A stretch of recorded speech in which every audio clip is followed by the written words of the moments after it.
Hello बच्चों, welcome to Ritu ma'am's online class. बच्चों, आज हम आपकी कक्षा 5वीं की हिंदी की पाठ्य पुस्तक झिलमिल के पाठ 1 जय जवान जय किसान का अभ्यास करेंगे। अभ्यास में सबसे पहले करेंगे शब्दों के अर्थ। नंबर 1, आइए शब्दों के अर्थ जानें। देखो बच्चों, सबसे पहले है तपस्वी। तपस्वी का अर्थ होता है तपस्या करने वाला। धरा, धरा का अर्थ होता है धरती।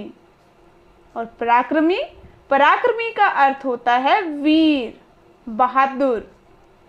परिश्रमी, परिश्रमी का अर्थ होता है मेहनती। पुण्य, पुण्य का अर्थ होता है पावन।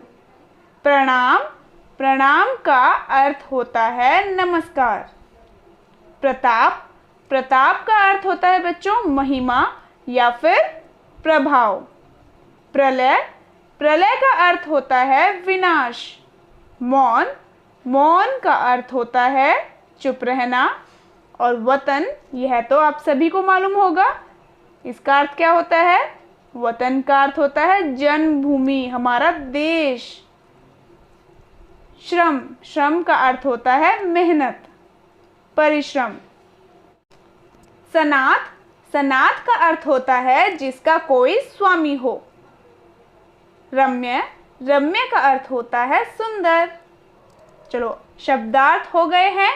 अब करते हैं नंबर 2 कविता से। तो देखो बच्चों, क्या प्रश्न, कविता में किस किस को प्रणाम करने की बात कही गई है? बताओ। देखो, कविता में कहा गया है ना, मरे जो देश के लिए प्रणाम उस जवान को, जिए जो देश के लिए प्रणाम उस किसान को। तो जवान और किसान, इन दोनों को प्रणाम करने की बात कही गई है। तो देखो कैसे लिखेंगे उत्तर। कविता में देश की रक्षा करने वाले जवान व अनाज पैदा करने वाले किसान को प्रणाम करने की बात कही गई है। अब देखो बच्चों, ख प्रश्न, किसान अपने देश के लिए किस प्रकार योगदान देता है? बताओ, कैसे योगदान देता है? किसान परिश्रम करके फसल तैयार करता है ना, जिससे देशवासियों को अनाज, सब्जी, फल ये सब प्राप्त होते हैं, उनका पेट भरता है ना, और देश के विकास में भी योगदान होता है। तो बच्चों कैसे लिखेंगे? देखो, इस तरीके से लिखेंगे। यहाँ पर देखो पूरा नहीं आ रहा था तो मैंने छोड़ दिया है, यहाँ नहीं लिखा है, कॉपी में लिखा है, कॉपी में पढ़ेंगे। किसान दिन रात परिश्रम करके फसल तैयार करता है, जिससे देशवासियों को अनाज, सब्जी, फल आदि प्राप्त होते हैं एवं इससे वह देश के विकास में योगदान भी देता है। तो बच्चों, अगला प्रश्न पढ़ते हैं। ग, कविता में जवान को प्रणाम करने की बात क्यों कही गई है? क्यों कही गई है बताइए? क्योंकि जवान अपनी जान खतरे में डालकर देश की रक्षा करता है। तो देखो बच्चों, कैसे लिखेंगे इसका उत्तर। जवान अपनी जान को खतरे में डालकर देश की रक्षा करता है।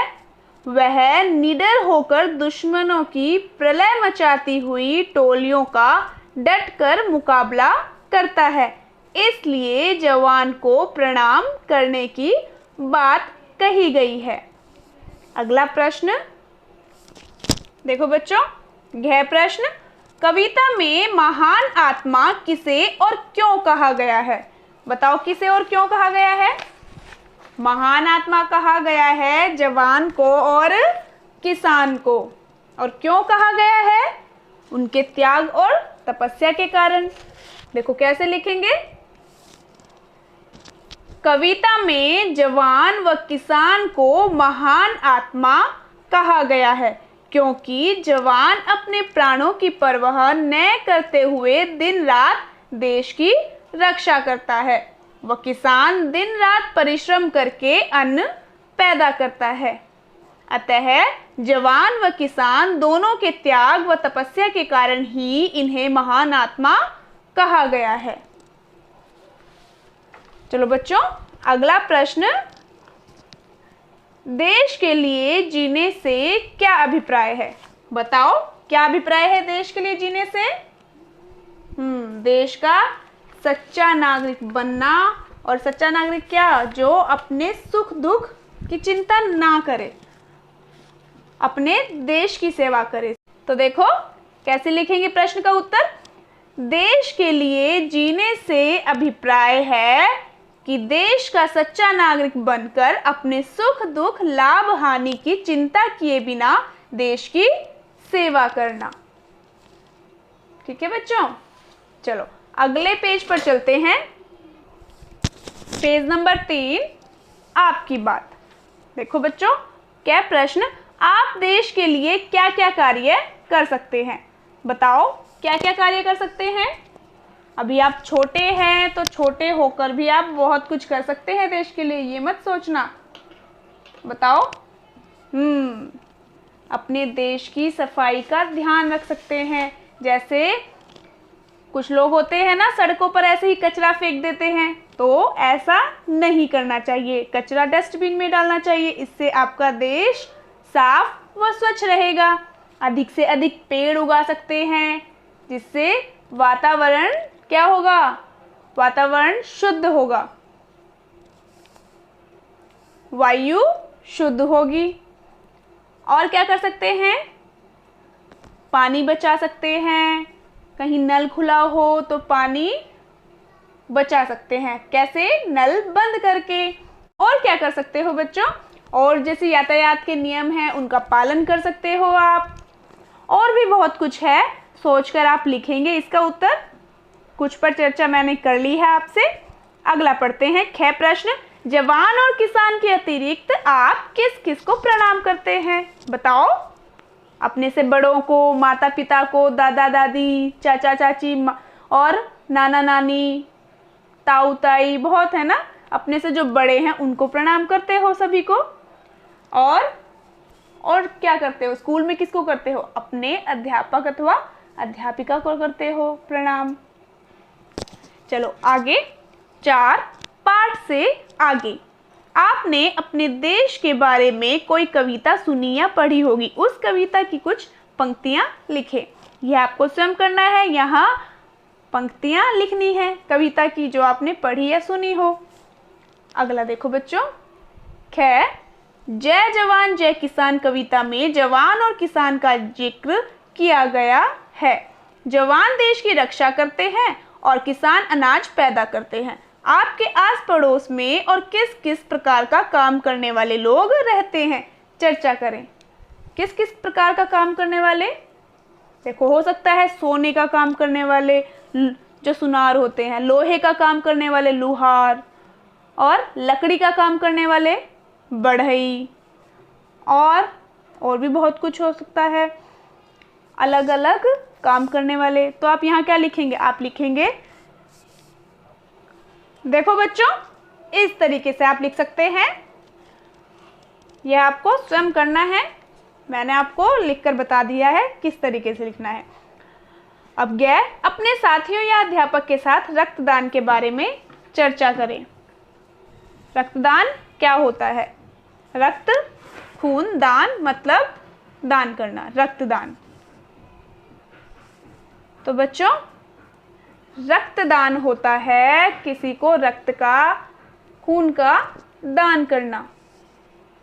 अभी आप विद्यालय में नहीं हैं तो आप अपने फ्रेंड से और अपने अभिभावकों के साथ इसकी चर्चा कर सकते हैं। चलो अगला 5वां प्रश्न, आइए आवाज पहचाने। क्या डरा नहीं सकी जिसे वे दनदनाती गोलियां, गोलियों की आवाज को दनदनाना कहते हैं। इनकी आवाज को क्या कहते हैं? जैसे गोलियां चलने की आवाज क्या होती है? दनदन। और क्या कहते हैं? इसे कहते हैं दनदनाना। पत्तों की आवाज होती है मर मर, और इसे कहते हैं मरमराना। और बच्चों आगे देखो, बादल के गरजने की आवाज क्या होती है? बताओ। गड़गड़ होती है ना, और इसे क्या कहते हैं? गड़गड़ाना। पक्षी के पंखों की आवाज कैसे होती है? फड़फड़, और इसे कहते हैं फड़फड़ाना। घोड़े की आवाज कैसे करता है घोड़ा? हिन हिन, और इसे क्या कहते हैं? हिन हिनाना। अगला देखो, मेंढक की आवाज कैसे करता है मेंढक? टर टर, और इसे कहते हैं टर टराना। मक्खी की आवाज क्या होती है? भिन भिन, और इसे क्या कहते हैं? भिन भिनाना।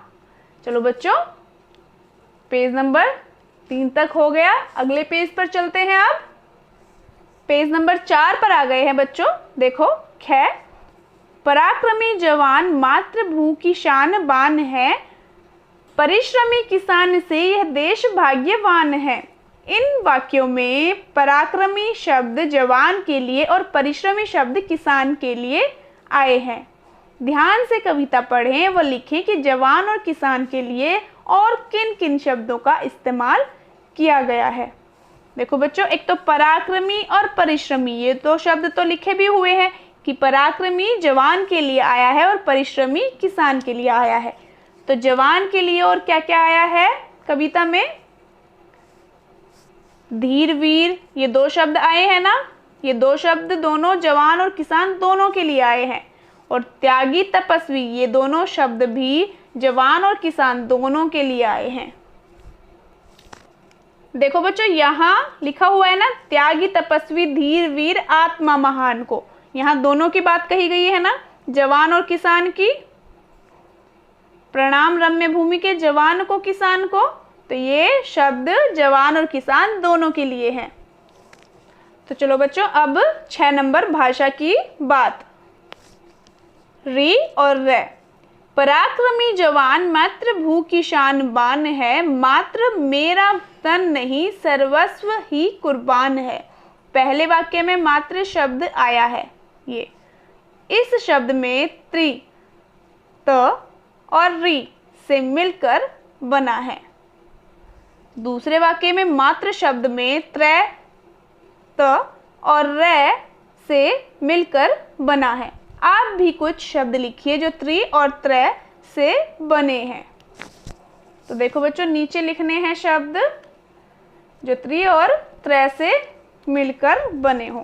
देखो यहाँ पर त्रि वाले शब्द जैसे मातृ, पितृ, भ्रातृ, और ये त्रै वाले शब्द पत्र, मित्र, छात्र, क्षेत्र, पात्र। ठीक है, आप भी कुछ शब्द ऐसे यहाँ लिख सकते हो अपनी तरफ से। ठीक है बच्चों, यहाँ अब यह अभ्यास हो गया है कंप्लीट। पाठ 1 जय जवान जय किसान कविता का। तो बच्चों, बड़े अच्छे से समझ कर अभ्यास को करना है, और हैंडराइटिंग बहुत सुंदर होनी चाहिए। तो अगली वीडियो में पाठ 2 करेंगे। तब तक के लिए बाय बच्चों।